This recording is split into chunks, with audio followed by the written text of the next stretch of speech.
챗 GPT는 요새 이제 생성형 대화하라고 이제 이렇게 서술해 주기 때문에 인간과 대화하는 것처럼 즉석에서 이렇게 답변을 제공해 준다고 하죠. 게다가 거기는 학습 능력이 있어가지고 그 사전에 아무리 학습한 것이 한정적이라도 데이터만 모이면 상승 속도가 오늘이 다르고 내일이 다르고 그래가지고요 지금 1억 4천만 개의 일자리가 지금 없어진다 그러잖아요. 대화까지 하니까. 근데 거기는 가짜뉴스도 정보에 포함되기 때문에 명령 의도와 관계없는 대답을 이제 불쑥불쑥 하기 때문에 이제 질문을 잘해야 원하는 답을 이제 얻을 수가 있다고 그래요. 그러니까 예를 들어서 우리 중고등부 애들도 이제 챗 GPT 가지고 이제 시험장에 들어갈 수가 있는데 핸드폰이 다 있으니까.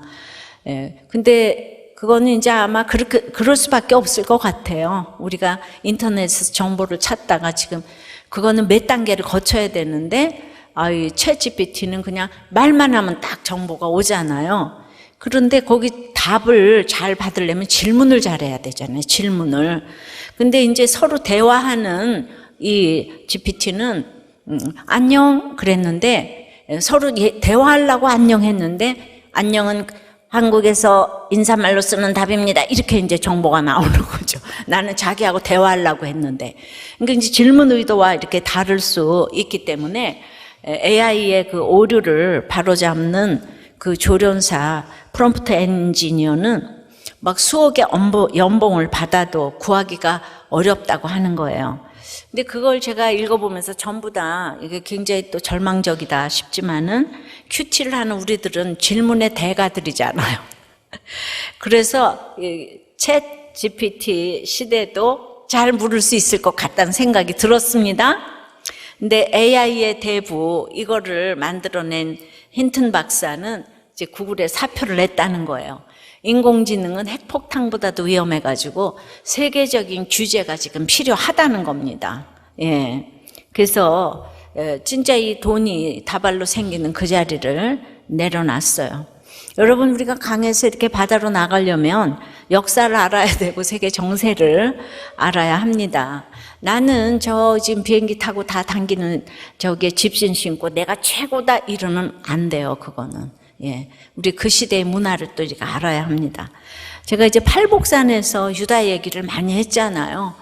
근데 실제로 그 요셉 후손이 얼마나 유다를 괴롭혔는지 우리는 역사를 통해서 열왕기 또 서를 통해서 그걸 또 알아야 돼요. 요즘 우리가 세계 6위라고 또 막 하더라고요. 예, 그러니까 이 혼잡한 시대에 잘 묻는 것이 무엇인지 오늘 듣겠습니다. 첫째로 묻긴 물어야 되는데 잘못 물으면 배반은 따라옵니다. 이 배반의 장미예요. 예. 잘못 물으면 배반 따라옵니다. 1, 2절이에요. 아합이 죽은 후에 모압이 이스라엘을 배반하였더라. 아하시아가 사마리아에 있는 그 다락 난간에서 떨어져 병들매 사자를 보내며 그들에게 이르되 가서 에그론에 신 바알 세부백에 이 병이 낫겠나 물어보라 하니라. 자, 열왕기 하는 시작부터 1절에 죽음과 배반이 나오네요. 아합이 죽자 모압이 배신했다고 해요. 예. 근데 이제 열왕기서를 설명을 드리면은 이제 너무 말을 안 들어서 왕들이 말 안 들어서 바벨론으로 포로로 간 후에 이스라엘이 왜 망하게 되었는지 한번 생각해 보라고 쓴 이게 역사서예요. 개인적으로도 고난이 닥치면 우리는 왜 내게 이런 일이 하고 묻잖아요, 그죠? 예. 근데 그 열왕기하 당시가 포로로 가기 직전이니까 가장 영적으로 이제 혼잡한 시대인데 그때 망하기 전에 풍요를 잠깐 허락하셨어요. 풍요하면 안 듣잖아요, 그죠? 예, 안 물어요. 그리고 그래서 아합이 이제 이런 시대에 열왕기하에 이제 굉장히 풍요하던 시대의 왕이었죠. 근데 아합이 죽었어요. 그럼 모압은 또 누군가? 모압은 아브라함의 조카 롯이 그 큰딸하고 동침해가지고 낳은 아들의 후손으로서 여호와의 총회에 못 들어오고 그리고 이제 다윗에게 정복을 당했어요. 오랜 세월 속국으로서 멍에를 벗기 위해서 호시탐탐 틈을 보다가 아합이 죽은 후에 지금 이제 이스라엘에 대해서 반역을 일으킨 거예요. 예.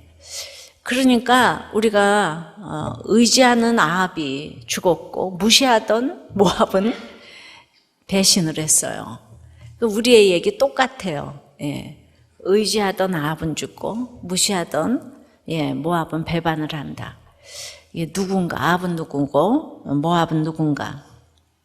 자, 거슬러 올라가면요, 배신 중에서도 모든 이스라엘의 반란 중에서도 이 치명적인 반란은 자국에서 일어난 반란이었는데요. 바로 우리가 좋아하는 그 요셉의 후손, 그 차자 에브라임의 후손 여로보암이 북쪽 열지파와 합세해서 반란을 일으킨 여기가 북이스라엘이에요. 그래서 남북 북이스라엘 남유다의 19명의 북이스라엘 왕과 20명의 남유다 왕 중에서 이 반란으로 세워진 북이스라엘은요, 선한 왕이 단 한 명도 안 나왔어요. 모두 그러므로 배반과 반역의 역사였습니다. 그냥 믿는 북이스라엘도 이런데 세상은 어떻겠습니까? 그냥 배반과 반역의 역사인 거예요. 그래도 우리는 이 성경을 보면서 내 인생에 이렇게 왕을 세우는 거예요. 돈, 명예, 남편, 아내, 자녀의 왕을 막 세우는 거예요. 그보다 큰 천하의 왕이신 하나님을 세워야 되는데요. 내가 세운 왕은 한계가 있잖아요. 그런데 왕은 너를 압제하고 착취할 뿐이다. 그래도 하나님이 이 홍해바다를 건너게 해주셨는데도 불구하고 우리에겐 왕이 필요하다 그러잖아요. 그 왕은 하나님이 아니잖아요. 자기 왕국을 세우잖아요. 그러니까 자기 왕국을 위해서 모든 것이 도구가 되고 수단이 되니까 백성을 압제하고 착취하는 거예요. 그래서 이제 백성을 그렇게 부리잖아요.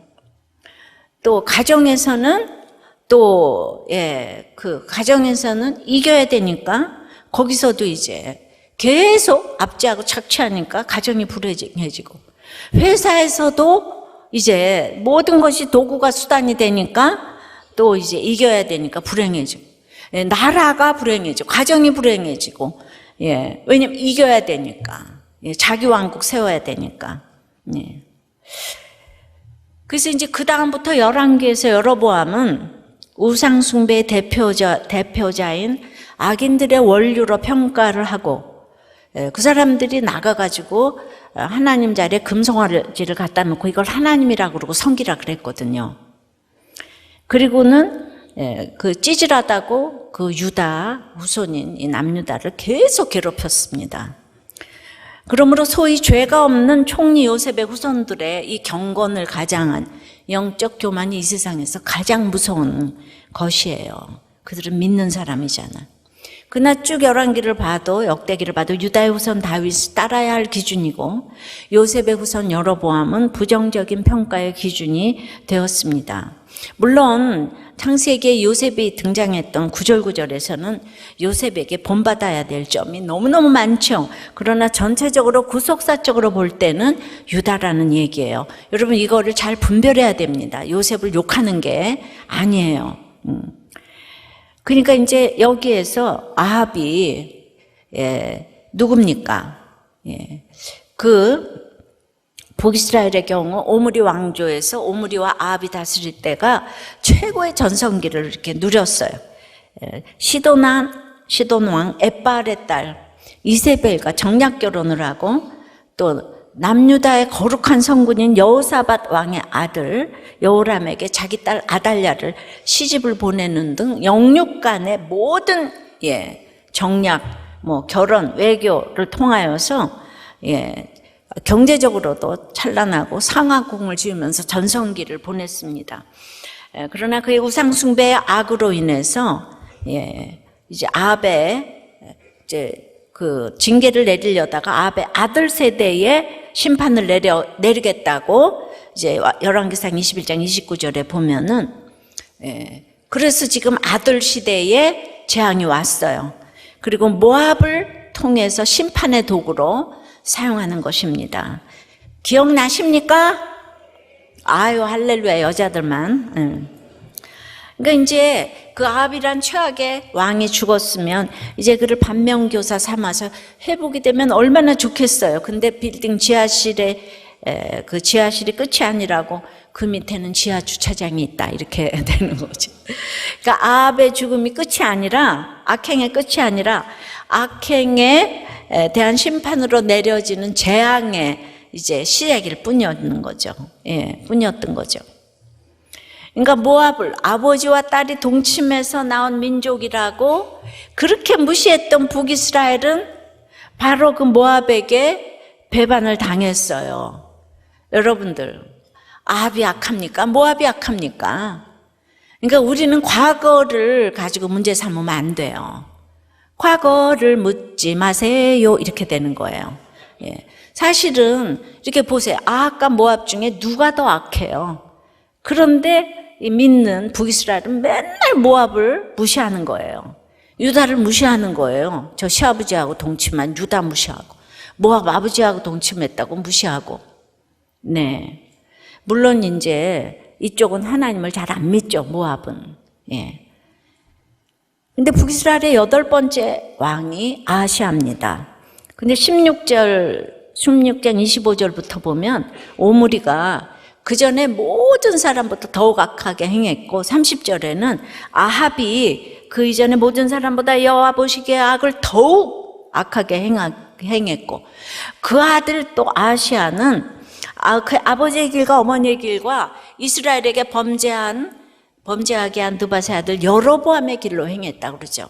계속 조상의 길로 행하고 있습니다. 그래서 악하고 더 악했더라가 지금 이제 북이스라엘의 왕들의 이야기예요. 그런데 말이죠, 금송아지를 계속 섬기면서 저걸 하나님이다, 돈신을 섬기는 거죠. 문자적으로 금송아지를 만들어 놓고 하나님이라고 그러고 섬기래요. 그리고 대대로 악을 행하는데 이 사람들이 대대로 내려오면서 이렇게 아합 시대는 상하궁에서까지 살아요.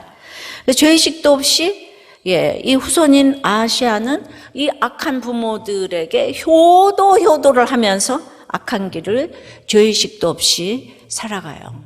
아하시아는요, 너무 효자예요, 효자. 하나님의 은혜로 아합은 나중에 마지막에 겸비하여 그 재앙을 아들 시대에 내리겠다고 하셨죠. 한마디의 회개도 하나님은 막 그냥 그걸 받아들이시고, 이제 아하시아 시대가 됐잖아요. 아하시아는 아하시아의 악으로 죽지만요, 부모가 하라는 대로 다 했다는 것은 부모의 구원, 나의 구원을 책임지지 못해요. 부모가 하라 그러는 게 다가 아니에요. 그러니까 자기 오므리 아합은 흠이 없어. 할아버지 아버지의 뜻대로 살아야 돼, 이거죠. 결국 아합의 우상 숭배가 자녀 시대가 돌입해서 1절에서 모압의 배반으로 결론이 나고, 2절에는 그 아들의 질병을 가져오고, 3절에는 경고를 가져와서 4절에서는 아이의 죽음을 가져온다고 지금 한 절 한 절 그렇게, 이게 부모의 결론인 거죠. 여러분, 내가 권력과 재물을 남기고 죽으면 그 권력과 재물 때문에 나를 배반하고 자녀를 배반하고 집안을 배반할 사람들이 생긴다는 것을 알아야 합니다. 예전에 한 편의 코미디 영화 같은 기사를 읽었는데요, 이 부동산 재벌집에 떼강도가 들었는데 나중에 알고 보니까 함께 인질로 잡혀있던 집사, 가정부, 운전기사, 주차 관리인 등등이 다 공범이었다는 거예요. 그 떼강도 행세를 했던 사람들도 이 부동산 재벌의 다 주변 인물이었다는 거예요. 평소 전화통화 내용을 듣고 금고에 수백억의 비자금이 있으리라고 생각한 이들이 공모를 했는데 막상 집에는 300만 원밖에 없었대요. 너무 억울하니까 가서 20억 찾아오라고 그랬는데 그 자금 담당 직원이 신고를 해가지고 이제 덜미가 잡혔죠.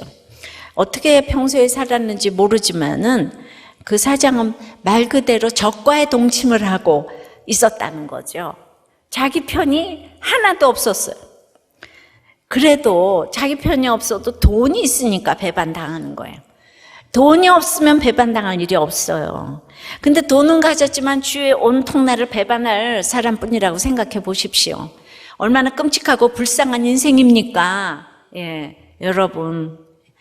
예, 아합이 상하국에 살면서 부자 나라를 만들고 정치를 잘한 왕이에요. 근데 죽자마자 이렇게 배반당하는 인생이 되었습니다. 감당할 수 없는 물질을 자녀들에게 주면 그 자녀가 물질 자랑을 해대니까 배반과 약탈의 대상으로 만들고 있는 것은 부모예요. 우리가 하나님만 의지하는 것이 배반당하지 않은 삶의 비결입니다. 하나님이 지켜주시지 않으면 돈도 나도 내 자녀도 아무도 지킬 수가 없어요. 예, 그러므로 우리 아이들을 어려서부터 이렇게 말씀으로 계속 양육시켜 놓는 것은 금보다도 더 귀하네 이렇게 되는 거예요. 아셨어요? 깨라고. 예. 네, 적용 질문이에요. 내가 의지하는 아합 반드시 죽어요. 내가 무시하는 모압도 나를 반드시 배반한다고 해요.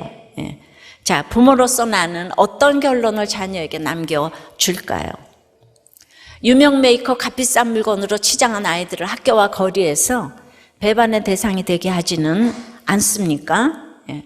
그렇다고 여러분들이 나는 부자인데 아이들은 너무 빈곤하게 검소하게 그렇게 키우면은 그 아이들은 억하심정을 가지는 거죠. 그러니까 뭐든지 치우치면 안 되는 거예요.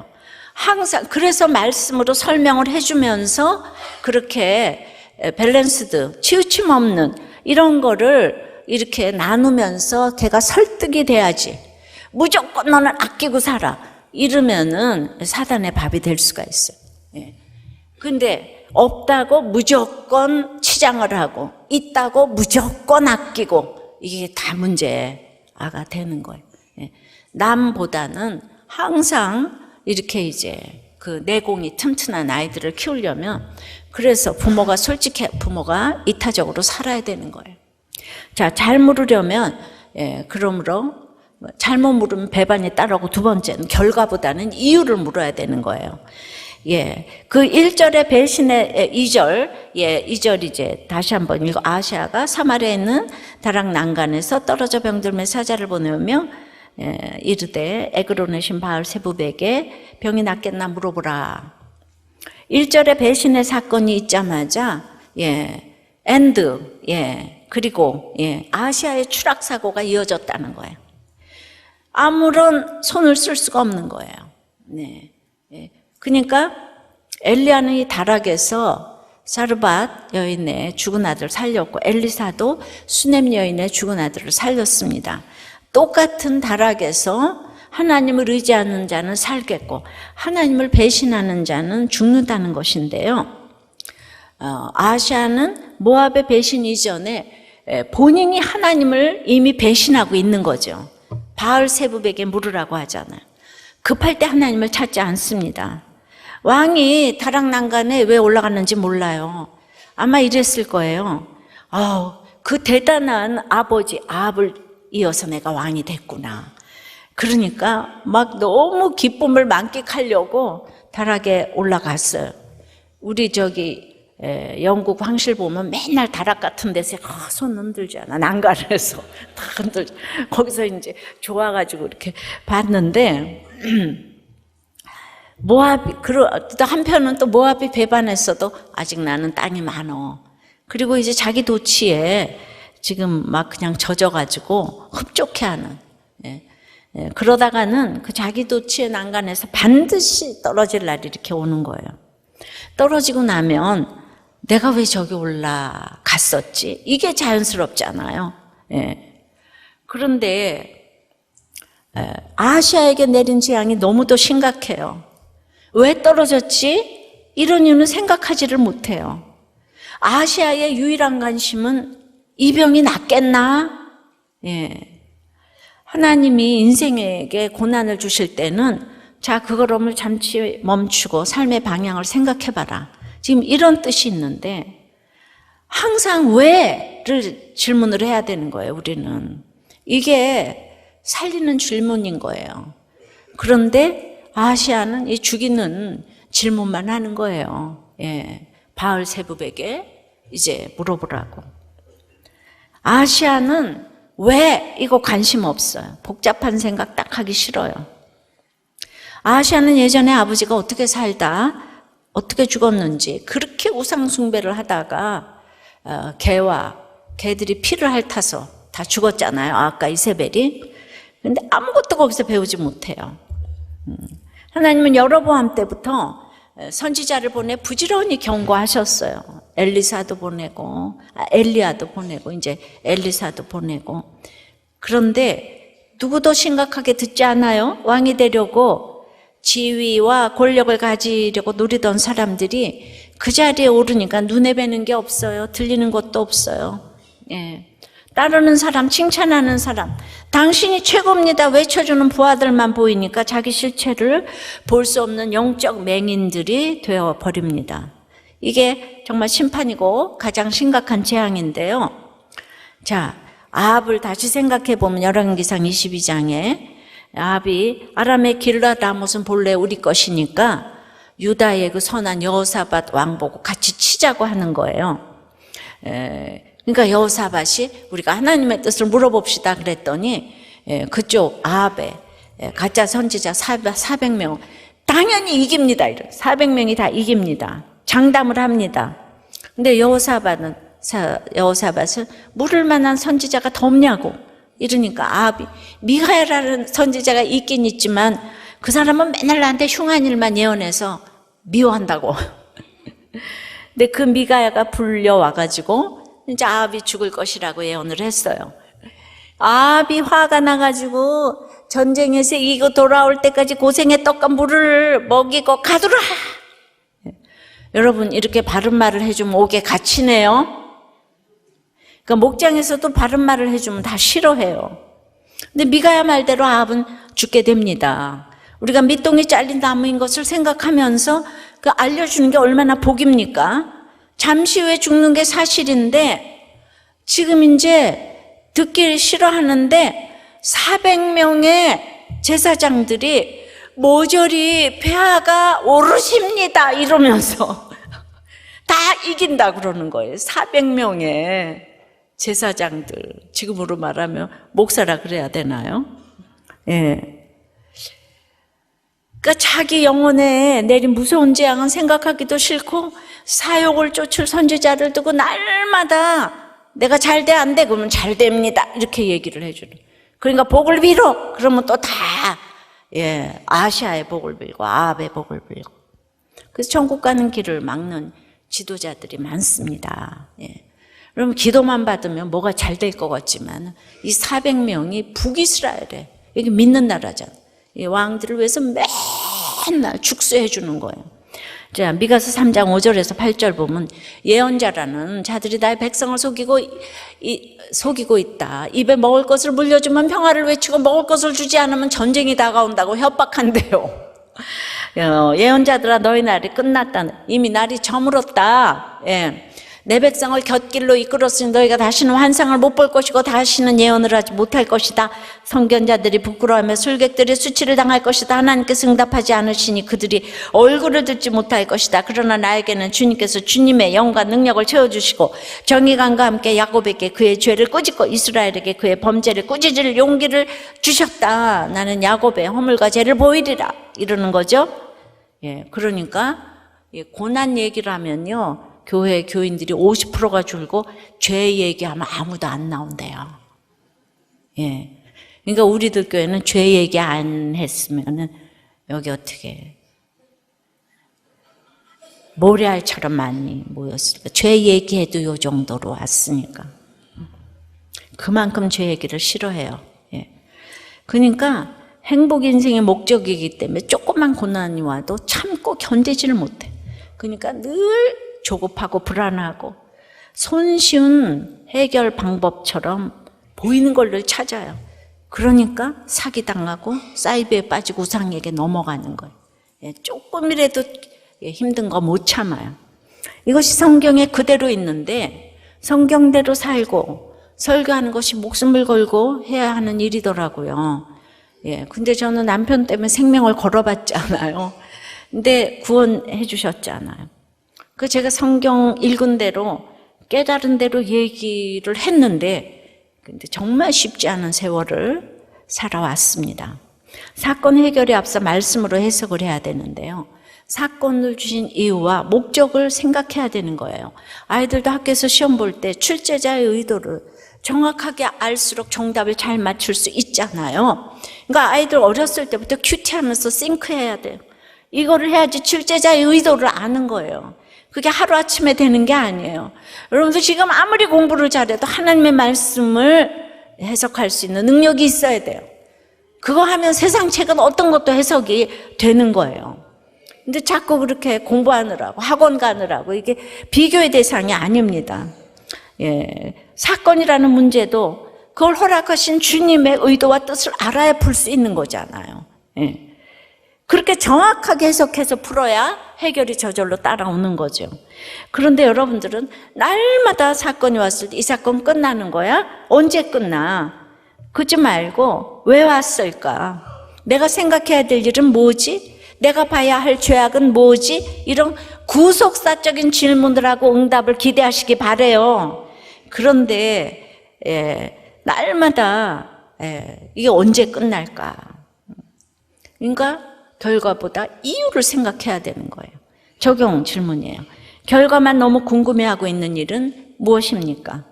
그 밑에 깔린 내 욕심이 보입니까? 사건이 온 이유를 깨달아 자유롭게 된 일이 있습니까? 그래서 잘 물으려면 뻔하지만은 우리는 세 번째, 하나님께 물어야 해요. 예, 아무리 뻔해도 여러분 하나님께 안 묻거든요. 예, 모든 답은 하나님께 있죠. 3절입니다. 여호와의 사자가 디셉 사람 엘리야에게 이르시되 넌 일어나 올라가서 사마리아 왕의 사자를 만나서 저에게 이르기를 이스라엘에 하나님이 없어서 너희가 에그론의 신 바알세붑에게 물으려 가느냐? 북이스라엘도 분명 하나님의 지금 택함 받은 백성이잖아요. 그런데 병이 들게 되니까 블레셋의 에그론의 신 바알세붑에게 이 병이 낫겠는지 물어보라고 하는 거예요. 아니 왜 하나님 나한테 안 묻고 이러는 거예요. 이제 뭐 이것이 알고 싶어요. 예, 첫째로 하나님의 존재를 인정하기가 싫어요. 왠 줄 알아요? 예. 북이스라엘 초대왕 여로보암이 유다와 대결하려고 지금 이제 10지파 데리고 나가가지고 부엘사부터 단까지 금송아지를 이제 세웠어요. 그러니까 북이스라엘은 반란에서 나가가지고 처음부터 우상을 숭배했던 거죠. 예. 근데 이후에 아합은 사마리아에 바알 신전을 건축하고 바알 숭배를 국교로 선포하면서 더욱 심각해져요. 예.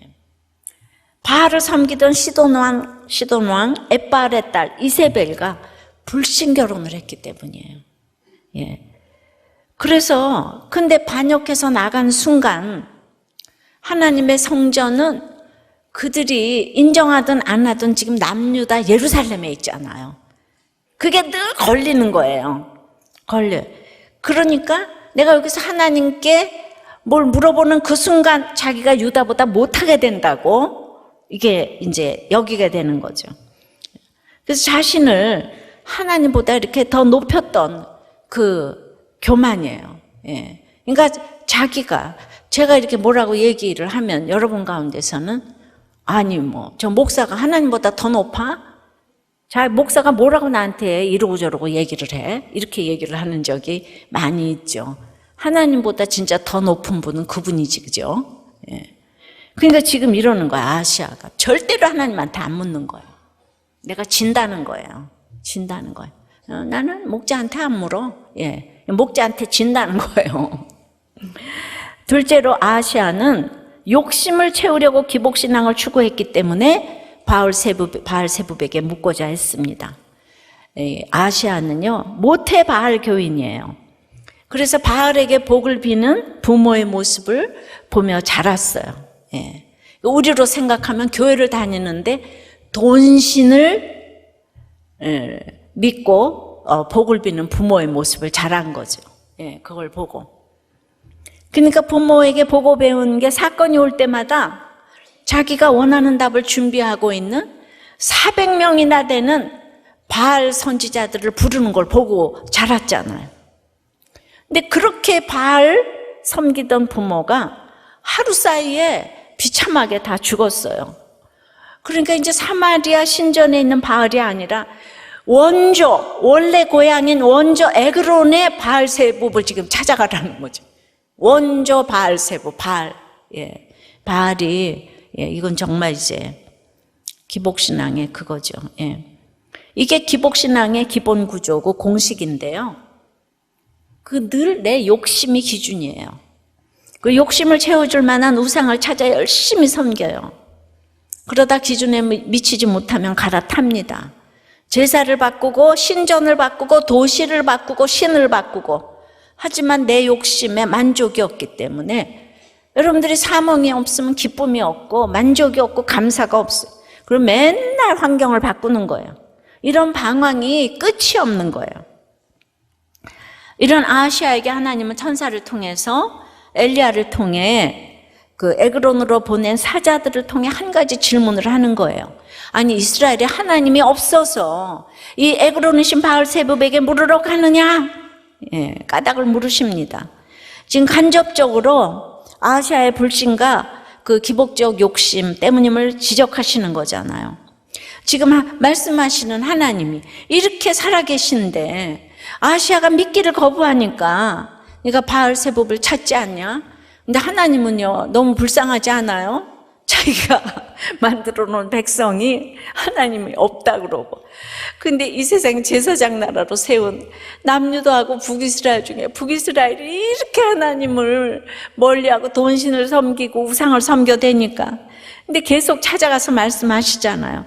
자기 마음이 욕심에 꽂혀 있으니까 회개를 촉구하는 하나님은 너무 싫고 그저 무엇이든 들어줄 것 같은 우상을 찾아서 방황한다는 거예요.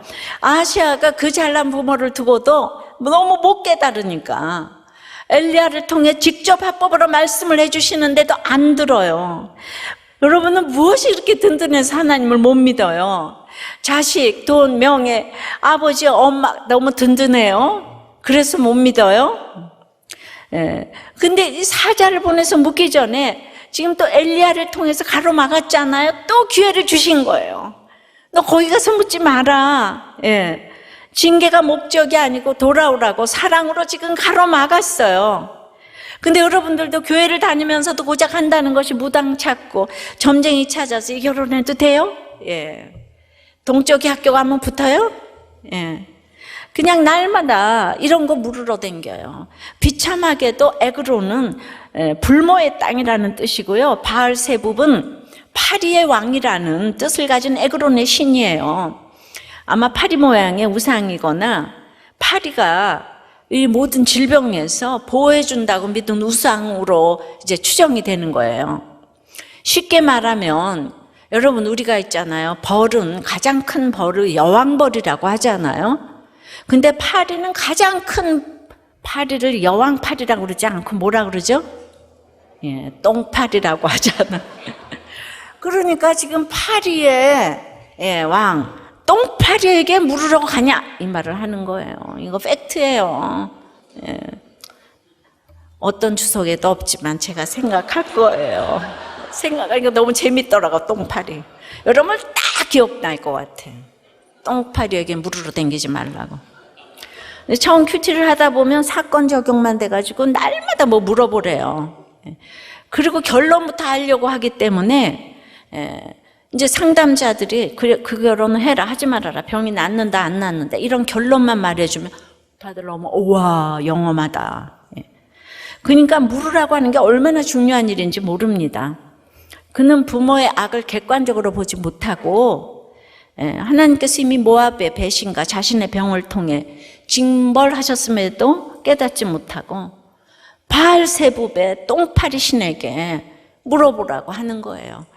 우리가 열심히 물으러 다니는 대상은 고작 똥파리 신 같은 바알세붑 같은 존재일 뿐이에요. 아무것도 해줄 수 없는 대상을 찾아가서 내 문제를 물으러 공동체를 떠나고 목장을 이렇게 떠나요. 예수 점쟁이가 얼마나 많은지 몰라요. 교묘하게 예수 믿고 다니면서 그런데 나한테 좋은 내용으로 해주면 더 열광해요. 올해 대학교 꼭 붙겠어. 시집 가겠네. 취직하겠네. 몇 장 몇 절 봐. 뭐 이러면은 얼마나 좋아하는지 몰라. 이렇게 묻는 것 자체가 오늘 똥파리 신이라는 거, 이것만 기억하시면 설교 끝. 예. 이렇게 불신과 욕심으로 우상에게 물은 결과는 4절부터 6절 죽는다 이 얘기예요. 그러므로 여호와의 말씀 네가 올라간 침상에서 내려오지 못할지라 네가 반드시 죽으리라 하셨다라 엘리야가 이에 가니라. 사자들이 왕에게 돌아오니 왕이 그들에게 이르되 너희는 어찌하여 돌아왔느냐 하니 그들이 말하되 한 사람이 올라와서 우리를 만나 이르되 너희는 너희를 보낸 왕에게로 돌아가서 그에게 고하기를 여호와의 말씀이 이스라엘에 하나님이 없어서 네가 에그론의 신 바알 세부백에 물으려고 보내느냐? 예, 하라. 예, 그래서 그러므로 네가 올라간 침상에서 내려오지 못할지라 네가 반드시 죽으리라 하셨다 하라도이다. 성경의 한 절이 너무 중요한데요. 반복해서 죽으리라가 4절에도 나오고 6절에도 나오고 16절에도 그냥도 아니고 반드시 죽으리라. 반드시 죽으리라. 죽는다는 걸 알면서도 다 그 길로 가기 때문에 다 반복해서 말씀을 하세요. 사단은요, 선악과 먹으면 정령 죽으리라 했는데 죽을까 하노라 그러면서 먹었잖아요. 그죠? 예. 왜냐하면 왜 말씀 몰라서 선악과를 먹었겠습니까? 정령 죽으리라 하신 걸 알고 있지만은 하와가 유혹을 너무 강하게 하기 때문에 죽을 거 알면서 다 선악과를 먹어요. 죽을 거 알면서 불륜을 해가고 죽을 거 알면서 전부 다 동업을 하고 코인을 하고 마약을 하고 그래요. 이게 우리의 죄성입니다. 에그론의 바알 세법을 반복하며 강조하시는데 말씀으로 인도함 받는 것이 얼마나 큰 능력인데 네가 고작 똥파리 신에게 물으러 가느냐고 호통을 지금 치시는 엘리야를 통해서. 자, 그러니까 우리가 오늘 결혼해라 마라 어디를 가라 말아라 너무 확신에 차서 말해주는 거는 다 이상하게 여겨야 되는 거예요. 우리가 의논을 하지만 답을 주는 데가 아니에요. 이렇게 해서 인도함은 당신이 받아야 된다. 말씀이 이렇지만은 적용해요. 산기도 다니는 건 뭔가 굉장히 공을 들인 것 같아서 뿌듯한데 큐티하고 말씀 듣는 건 힘이 하나도 안 들어. 그런데 매일마다 힘들어 지친다고 느낀 적은 없어요? 뭔가 공기 내가 이렇게 지금 108배를 3000배를 해야 되는데 그래서 이제 진짜 내 문제를 누구에게 묻고 있나? 하루 동안의 대화에서 내가 묻고 있는 주제는 뭔가 얼마나 묻나? 실제로 적어가면서 한번 체크를 해보세요. 확률에 의해 조작되는 신문의 운세 코너를 습관적으로 읽고 있지는 않아요? 운세가 나쁜 날과 좋은 날에 여러분들의 마음가짐은 어때요? 심각하게 바알세부 우리가 똥파리신 우리가 자꾸 이상한 곳을 찾아다니며 묻는 이유는 십자가 지는 삶이 너무 싫기 때문이에요. 뭔가 합리화할 거리를 찾고 싶고 권위 있는 누가 이렇게 하라고 해서 했다면서 책임을 회피하고 싶어서 물어보러 다닙니다. 그런데 이제 남편의 외도 문제가 갑자기 드러나서 이제 아이가 하나 생겼어요. 근데 기가 막힌 일인데 이제 가진 게 많은데 그런데 그 아이 엄마가 어느 날 결혼을 한다 그러면서 아이를 키우라고 데려왔어요. 굉장히 깐난쟁이는 아니지만 그 정도로 어린 아이인데 그러면은 사실 지금 힘들지만 그 아이를 키우는 게 가장 최선의 길인 거죠. 또 아이를 키우라고 데려왔으니까. 그런데 나의 그 배반당한 감정이 너무 큰 거예요. 그래서 아니라고 어렸을 때부터 키워야지. 지금 있는 자녀들하고도 격의감이 없이 그리고 이제 아이들에게도 남편에게도 이 아이를 잘 키우는 것이 이 집안이 살아나는 비결이다. 온 집안 이게 십자가 지지만은 아이들에게도 예수 믿게 하고 모두가 돌아가게 할 최고의 찬스다. 그렇게 내가 집사 시절에 얘기를 해줬는데 너무 싫지 그죠? 자기 집에 혼외자가 들어왔다는 거 알리기도 싫지 그죠? 그래가지고 이제 뭐 유명한 목사님한테 가서 상담을 했더니 사람은 할 수 있는 게 있고 할 수 없는 게 있다. 여기 뭐 자매님은 이걸 할 만한 그게 못 된다. 경제적으로 허락하다면 걔를 홈스테이에서 외국으로 보내라. 그 갓난 애를 보내라. 그렇게 해주니까 그냥 너무 기뻐하면서 보냈어요. 그리고는 이거 다 끊고 종교도 옮겼어요.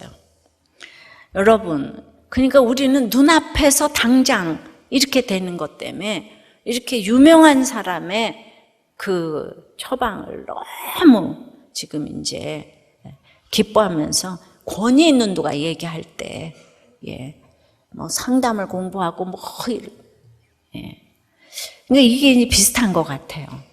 그러니까 앞으로 되어질 일에 정말 이걸 십자가를 길러 놓으면 되는데, 결국 내 문제를 누구한테 묻는가는 너무 이렇게 중요한 문제라고 생각합니다. 엊그제 저한테 편지를 보내신 집사님이 계신데, 남편이 이제 나가서 이제 계속 한 달 이상 이제 안 들어오니까, 이렇게 이제 목사님, 초원님, 남자분, 초원님 두 분하고 이제 저와 남편이 한 자리에 이제 모였다는 거예요.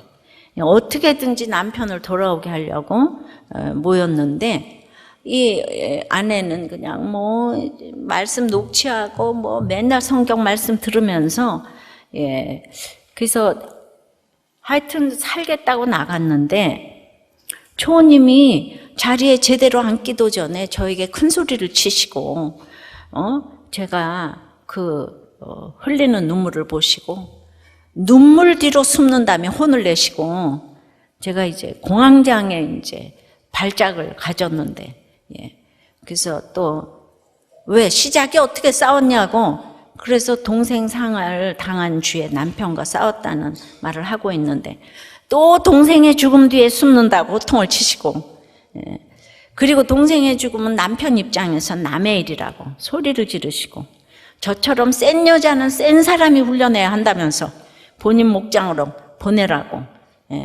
가만두지 않겠다는 식으로 말씀하시며, 오늘 목사님이 뭐라고 하셨어요? 의를 위해 박해를 받으라잖아요. 박해 받으세요 하면서 박해인지 학대인지를 받다가 혹시 몰라서 막 심한 발작으로 쓰러져서 뭐 이렇게 막 그냥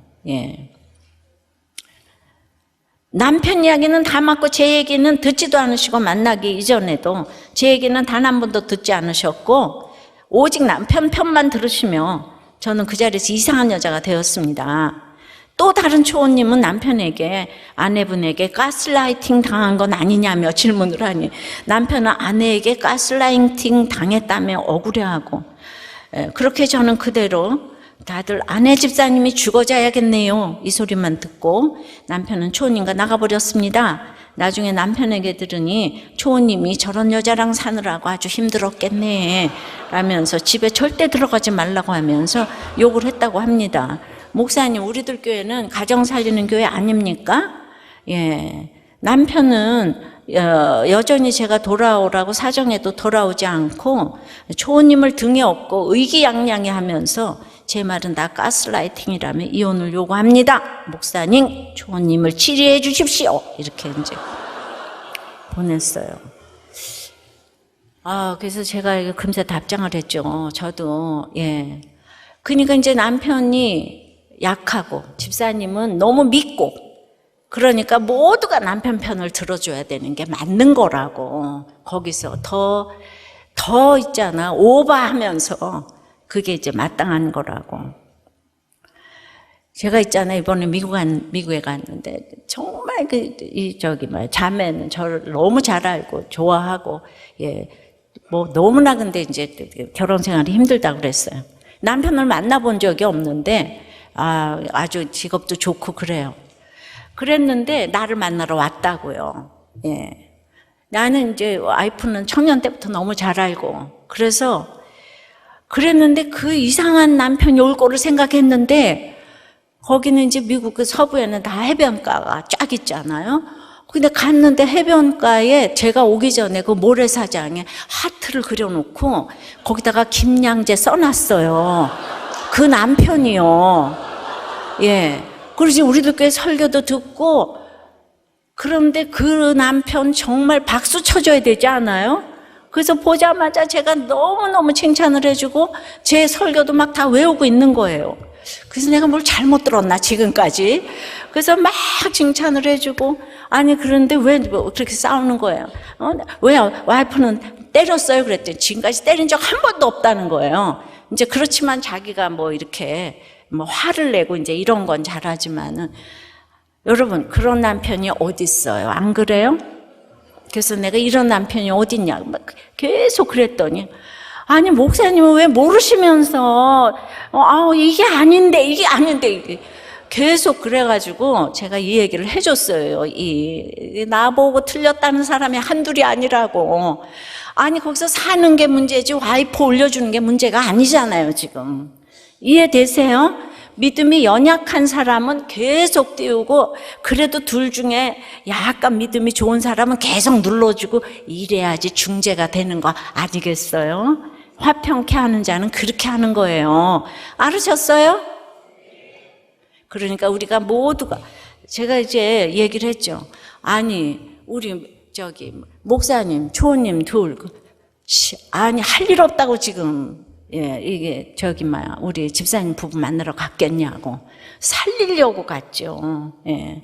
근데 제가 막 아내를 야단치니까 정말 일부러 야단쳤는데도 아유 우리 그 집사가 있잖아요. 그냥 나보고 목사님 어떻게 나한테 이럴 수가 있어 이러는 거. 여러분 이게 말이 돼요? 그래서 그동안 내가 힘들었다는 게 진짜야 가짜야 막 이러면서 여러분들 왜 진짜야 가짜야에 굉장히 공감이 되세요 지금? 근데 집집마다 이렇게 맨날 문제가 많은데 그래서 감사함으로 이거를 받으시면 좋겠다고 너무 집사님 가정 살리려고 한 거다 그랬더니 금세 답이 왔어요. 잘 봤죠 이 집사님은. 제 죄를 직면하게 하시고 회개하게 해주시니 너무 감사하고 목사님의 말씀이 무조건 올서위다가 됩니다. 오늘 남편을 찾아가 무릎 꿇고 용서를 빌어보려고 합니다. 이렇게 답이 왔다니까요. 예. 그러니까 여러분들은 혹시 또 이럴 때는 이렇게 또 답을 해주셔야 되는 거예요. 아셨어요? 아유, 그게 어저께 아침에 답이 온 건데 저녁 때 모시고 들어왔다는 거예요, 남편을. 그러니까 이 남편을 초호님들이 만나준 게 효험을 발휘한 거지요. 안 그래요? 제가 썼어요. 그 남편은 외롭다고. 친구가 있어야 된다고. 네. 그러니까 이렇게 잘 물어야, 누구한테 물어야 되고, 누구한테 야단을 맞아야 되고. 그러니까 여기서 이 부인 편만 막 들어주면은 그 깨지는 거예요.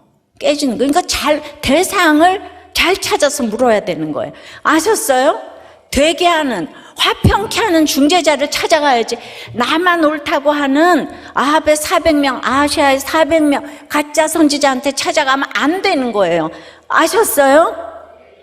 예, 그러니까 이렇게 누가 처방할 때마다 저가 말만 하면 목사가 하나님이야, 완전히 하나님 자리에 있네. 자기가 뭐라고 나보고 사과를 하라 말라 이런 얘기를 제가 한두 번 들었겠어요. 내가 여러분들 가정 살리려다가 내가 정말 지옥을 몇 번을 갔다 왔나 몰라. 예, 진짜 내가 이게 하나님 사명이 아니면 그 욕을 먹고 여기까지 오겠습니까? 네, 말씀을 맺어요. 그러니까 우리는 잘 물어야 돼. 대상이 너무 중요해요. 잘못 물으면은 이렇게 400대 1이잖아요. 그죠? 400명이 옳다 그래도 아닌 거는 아닌 거예요. 근데 그 얘기하면 죽음이 있어요. 그래도 목숨을 걸고 우리가 전해야 되고 살려야 되는 거예요. 잘못 물으면 배반은 따라옵니다. 결과보다 이유를 물어야 돼요. 정말 우리는 하나님께 물어야 돼요. 나의 사욕을 쫓을 스승에게 가서 물으면 안 되는 거예요. 그래서 우리가 아무리 어쩌고 저쩌고 해도 또 우리 어머니는 너무 훌륭하시잖아요. 우리들 교회 어머니들 너무 훌륭하셔서 우리가 자화자찬하면서 어머니 마음을 오늘 찬송가처럼 좀 불러드리고 우리의 모든 어머니들을 격려하고 축복하고 박수를 쳐드리면서 어머니 마음 찬양합니다.